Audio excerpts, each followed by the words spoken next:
This forest has many traces of people who lived here before, so this chapter is called Former Inhabitants and Winter Visitors. In winter, there are still plenty of animals in the forest. Not all of them hibernate.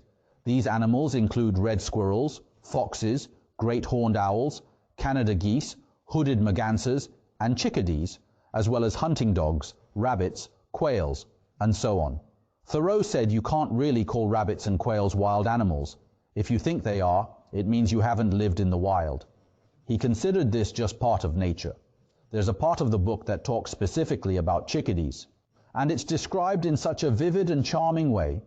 He said, "A little flock of these titmice came daily to pick dinner out of my woodpile, or the crumbs at my door, with faint flitting lisping notes, like the tinkling of icicles in the grass, or else with sprightly day, or more rarely, in spring-like days, a wiry summary forby from the woodside."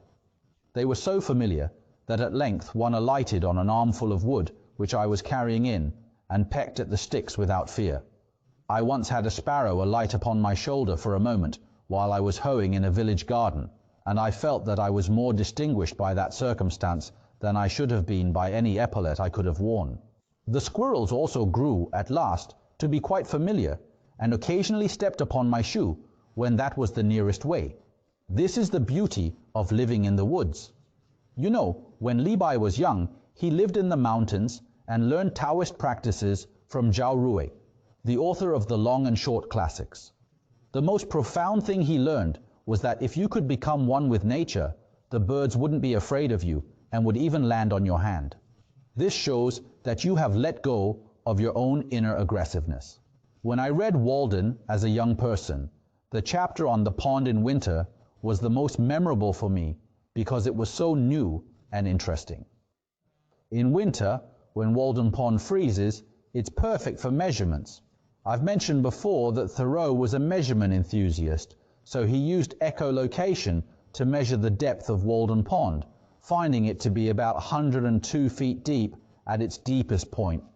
At the same time, when the ice covered the lake, fishermen would come out to cut a hole and fish. But what's most fascinating is how people used to harvest ice from the lake. There's a book called How We Got to Now, which talks about how in the 18th and 19th centuries, people would harvest ice from North American lakes and sell it to South America. Walden Pond was also used to harvest a lot of ice this way. While yet it is cold January, and snow and ice are thick and solid, the prudent landlord comes from the village to get ice to cool his summer drink. Impressively, even pathetically wise, to foresee the heat and thirst of July now in January, wearing a thick coat and mittens. Thoreau felt a bit of sympathy for all these calculating people. In the winter of 1846-1847, there came 100 men of Hyperborean extraction swooped down onto our pond one morning. They were Irish labourers. They said that a gentleman farmer, who was behind the scenes, wanted to double his money, which, as I understood, amounted to $500,000 already. $500,000 was a staggering amount of money at the time. But to cover each one of his dollars with another, he took off the only coat, the skin itself, of Walden Pond amid a hard winter. To speak literally, 100 Irishmen with Yankee overseers came from Cambridge every day to get out the ice.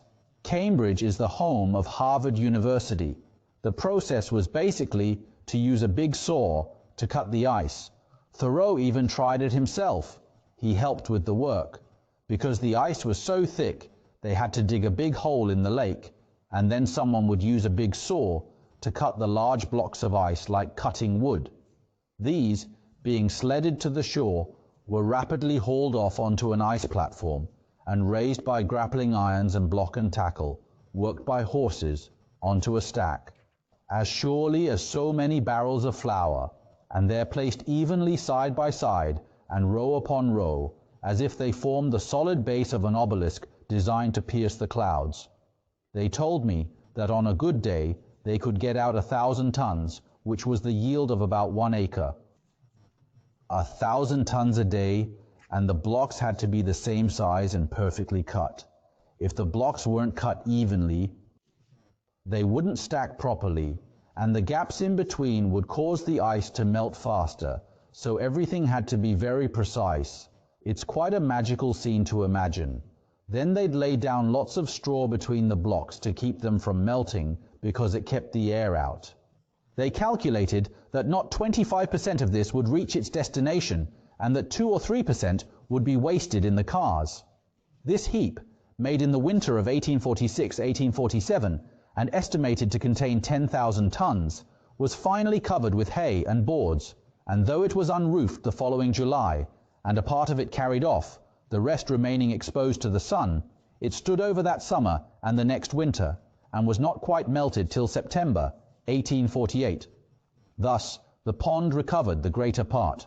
In the end, dust to dust and ice to water, these blocks of ice didn't make it to South America, but melted back into the pond. It's a fantastic scene from that time. For some reason, the image of ice harvesting at Walden Pond really sticks in my mind. Next, we're heading into the final part of the book, the chapter called Spring. In spring, the sun not only exerts an influence through the increased temperature of the air and earth, but its heat passes through the ice a foot or more thick and is reflected from the bottom in shallow water, and so also warms the water and melts the underside of the ice. At the same time that it is melting it more directly above, making it uneven, and causing the air bubbles which it contains to extend themselves upward and downward until it is completely honeycombed, and at last disappears suddenly in a single spring rain. Ice has its grain as well as wood, and when a cake begins to rot or comb, that is, assume the appearance of a honeycomb, whatever may be its position, the air cells are at right angles with what was the water surface. Where there is a rock or a log rising near to the surface, the ice over it is much thinner, and is frequently quite dissolved by this reflected heat. If you see ice in Beijing with a honeycomb pattern, don't step on it, because it's about to melt. One attraction in coming to the woods to live was that I should have leisure and opportunity to see the spring come in. The days have grown sensibly longer, and I see how I shall get through the winter without adding to my woodpile, for large fires are no longer necessary. I am on the alert for the first signs of spring, to hear the chance note of some arriving bird, or the striped squirrel's chirp, for his stores must be now nearly exhausted, or see the woodchuck venture out of his winter quarters. On the 13th of March, after I had heard the bluebird, song sparrow, and redwing, the ice was still nearly a foot thick. He kept such detailed records. During his stay at Walden Lake, Thoreau meticulously recorded the duration of the lake's annual freezing and thawing periods.